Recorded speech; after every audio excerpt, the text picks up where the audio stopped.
Alright, first off, I want to say Kalalal, Jehovah Hashem Yahushai, double honors to the apostles of GMS, salutations to the Hope for the Leg, teaching His word in sincerity and in truth. GMS Jamaica, Brother Kabash, and the Brother Ash behind the camera.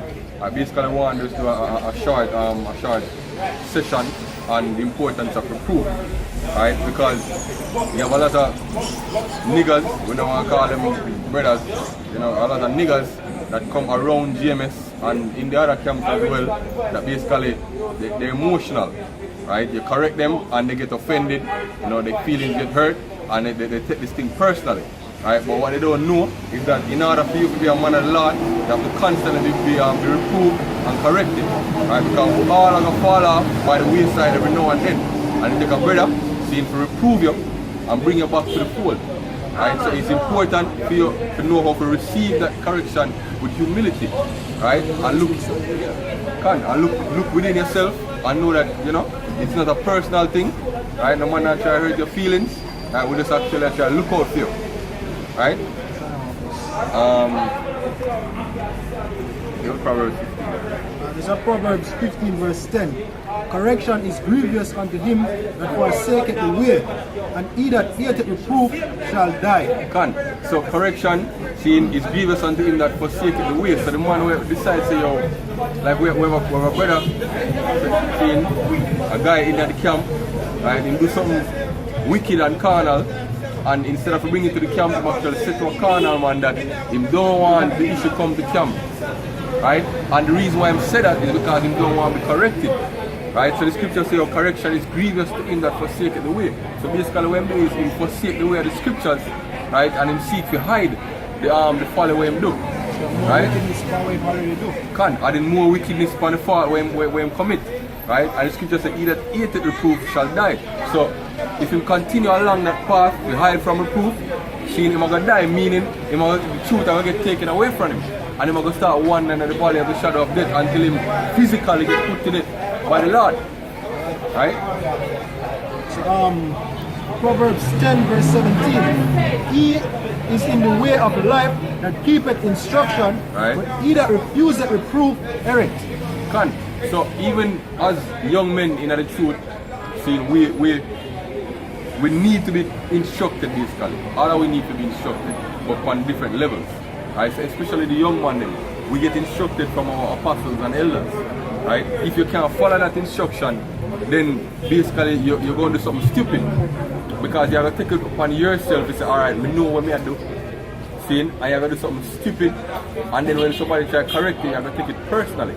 But if you don't say instruction right here, reproof is a form of instructing you. When you say, oh, look here, this is the wrong way to do it and this is the right way, you say, don't do it that way. Instruction.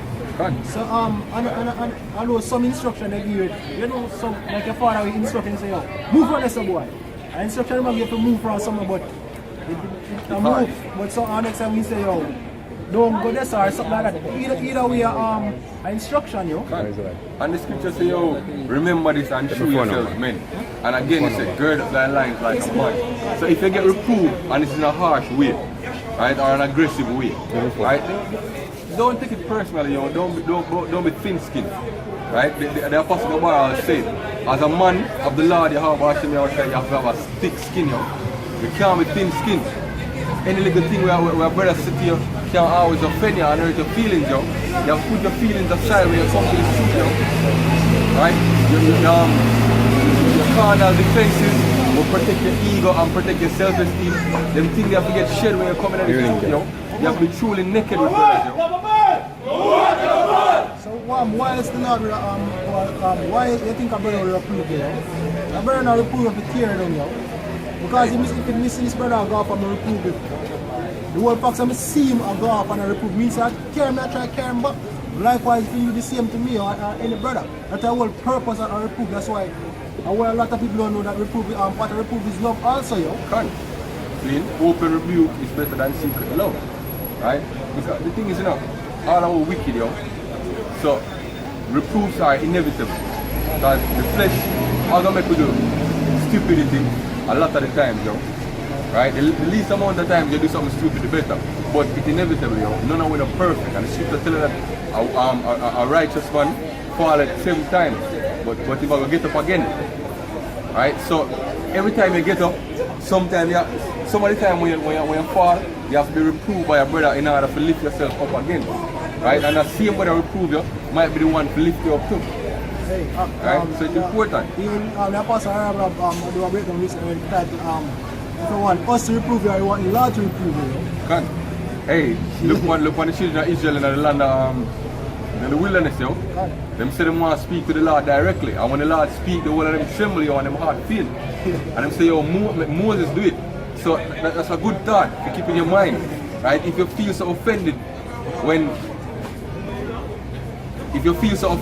a brother talk to you harshly, imagine if the Lord Yahweh Shai to speak to you, yo. Right? Yeah, man. So, St. John 3 verse 19. And this is the condemnation that light is coming to the world, and men love darkness rather than light, because their deeds were evil. For everyone that doeth evil hated the light, neither cometh to the light, lest his deeds should be reproved. And that's why the scripture says, a fool hate correction, yo, and an evil man will hate correction. Because basically when you reprove a man, you shed light upon the fault when commit. Right? And if that man is not penitent or feel sorry for the fault when commit, he might want to hide it in the darkness. And reproof, I'm going to bring it to light, so I'm going to hide from reproof and I'm going to hate it. Right? Because really and truly, if you do something and you get reproof, and basically means you're either wrong way or on a wrong path. Can. So when I get the light, you show us don't listen by hurt yourself. You just say we are right, yo. That's why the scripture says, the righteous love it instruction. Right? Because the righteous know, say, if a man I tell him, say, look here, you have to off here, so him take it as a good thing, because that brother keep him in line, yo. Even if sometimes you have to do it in a harsh manner, which is important. We're men, yo. We're men. You don't want a man always to talk to you softly, yo. See? And sometimes based on the degree of the fault you commit, you need a harsher reproof to dry up. Me myself sometimes get some harsh reproof, and it didn't need it. If you get a soft one, it probably would be as effective as a harsh one, yo. Because the harsh one ignite the fear of the Lord, yo. It remind us to look here. And if you get to think one point, you're in a problem, yo. And if you're in the right spirit, that shame I go bring you in the right direction, yo.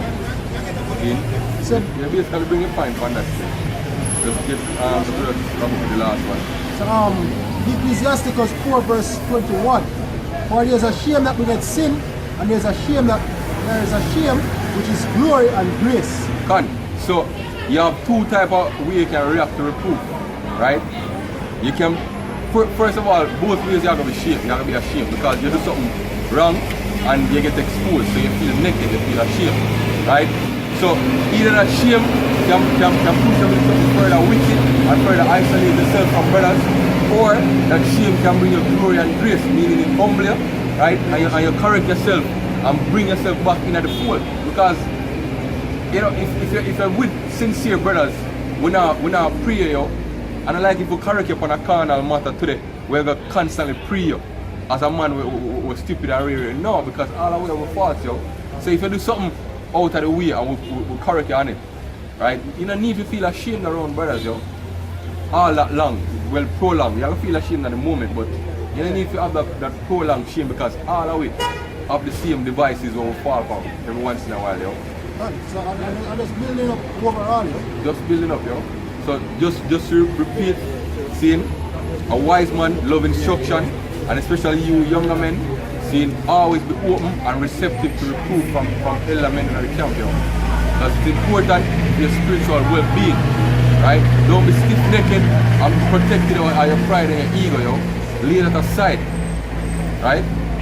Take the reproof, take the shame, and use it to correct yourself and put yourself in the right direction, yo. Right? And don't find yourself out of the circle.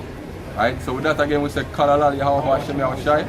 Double honors to the apostles, and shalom to the hopeful elect.